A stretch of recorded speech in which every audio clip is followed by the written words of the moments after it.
Salam Bapak Ibu, Saudara-saudari kasih Tuhan. Kita jumpa kembali di hari Senin tanggal 29 Agustus 2022 dalam renungan harta sepanjang masa yang merupakan rangkaian khotbah hamba Tuhan almarhum Bapak Pendeta Dr. Yakub Nahwai MA yang memuat 365 inspirasi yang akan membantu kita menemukan rahasia kehidupan dalam hari-hari yang kita jalani. Untuk itu mari kita berdoa. Terima kasih Bapa di surga, Roh Kudus menuntun kami untuk mengambil saat teduh bersama dengan Tuhan, membaca dan merenungkan firman-Mu. Untuk itu mohon urapan kuasa Roh Kudus atas hidup kami, atas tempat dimanapun kami berada, sehingga kami dapat membaca dan merenungkan firman-Mu. Kami peroleh pengertian dan dapat melakukan firman Tuhan. Di dalam nama Tuhan Yesus kami berdoa. Amin. Firman Tuhan terambil dari Mazmur 1 ayatnya yang ketiga yang menyatakan, ia seperti pohon yang ditanam di tepi aliran air, yang menghasilkan buahnya pada musimnya dan yang tidak layu daunnya. Apa saja yang diperbuatnya berhasil. Judul renungan, 2 kekuatan sukses yang perlu dikembangkan.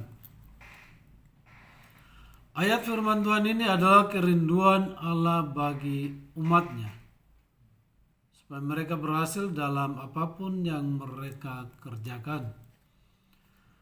Namun keberhasilan bukanlah sesuatu yang terjadi dengan sendirinya. Ada harga yang perlu dibayar. Ada langkah yang perlu ditempuh. Ada tindakan yang perlu diambil. Dalam Alkitab ada 2 langkah yang sangat menentukan sukses seseorang yang perlu kita perhatikan. Yang pertama, perkataan kita. Perkataan memiliki kuasa. Manusia berbicara perihal apa yang ada di hati dan pikiran mereka. Apa yang mereka cintai dan sukai. Orang dunia berbicara perihal hal-hal yang bersifat sementara. Tetapi anak-anak Tuhan berbicara perihal kuasa Tuhan, rencana keselamatannya dalam Yesus Kristus, dan kerinduannya untuk kita berhasil dalam kehidupan yang kita jalani. Dan kata-kata yang keluar dari mulut, kita dapat menghibur atau melukai, membangun atau meruntuhkan, membawa keselamatan atau membinasakan. Bibir orang benar menggembalakan banyak orang, tetapi orang bodoh mati karena kurang akal budi. Amsal 10 ayat 21. Itu berarti kata-kata kita merupakan sesuatu yang berharga. Modal yang mahal dalam kehidupan kita. Kekuatan sukses kita. Alkitab berkata, lidah orang benar seperti perak pilihan, tetapi pikiran orang fasik sedikit nilainya. Amsal 10 ayat 20. Ulangi, Amsal 20 ayat 20.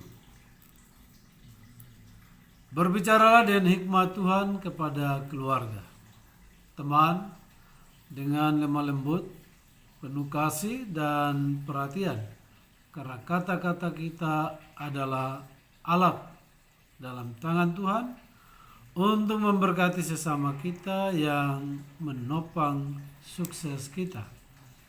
Yang kedua, persahabatan kita. Bergaulah dengan mereka yang telah membuktikan diri bahwa mereka layak disebut orang sukses. Persahabatan kita dapat mempengaruhi hidup kita. Jika kita bergaul dengan orang bodoh, kita bodoh. Dengan orang pintar, kita pintar. Dengan orang jahat, kita jahat. Dengan orang bijaksana, kita bijaksana. Siapa bergaul dengan orang bijak menjadi bijak, tetapi siapa berteman dengan orang bebal menjadi malang. Amsal 13 ayat 10. Hindari percakapan yang sia-sia, percakapan yang negatif. Dua ayat firman Tuhan berikut ini perlu kita renungkan. Hidup dan mati dikuasai lidah. Siapa suka menggemakannya akan memakan buahnya. Amsal 18 ayat 21. Siapa yang mempersembahkan syukur sebagai korban, ia memuliakan aku. Siapa yang jujur jalannya, keselamatan yang dari Allah akan kuperlihatkan kepadanya. Mazmur 50 ayat 23. Jika kita mau berhasil, maka kita harus bergaul dengan mereka yang berhasil. Kelilingi diri Anda dengan suasana sukses. Kita memerlukan gereja yang dapat menolong kita bertumbuh secara rohani. Karena jika kita sukses secara rohani, maka sukses secara materi akan mengikuti kita dengan sendirinya. Jika Anda telah menemukan suatu gereja di mana Anda merasa telah diberkati secara rohani, maka setia pada gereja tersebut. Jangan membiasakan diri untuk berpindah-pindah gereja. Kembangkan karunia rohani yang Allah berikan pada Anda. Dan kembangkan hal itu dalam melayani Tuhan. Jangan hidup sia-sia dalam mengenal anugerah Tuhan Yesus Kristus. Jadi sekali lagi, dua hal yang perlu diperhatikan dalam menentukan sukses. Yang pertama adalah perkataan kita, yang kedua persahabatan kita. Karena itu kembangkanlah karunia rohani yang Allah berikan pada Anda dan kembangkanlah hal itu dalam melayani Tuhan.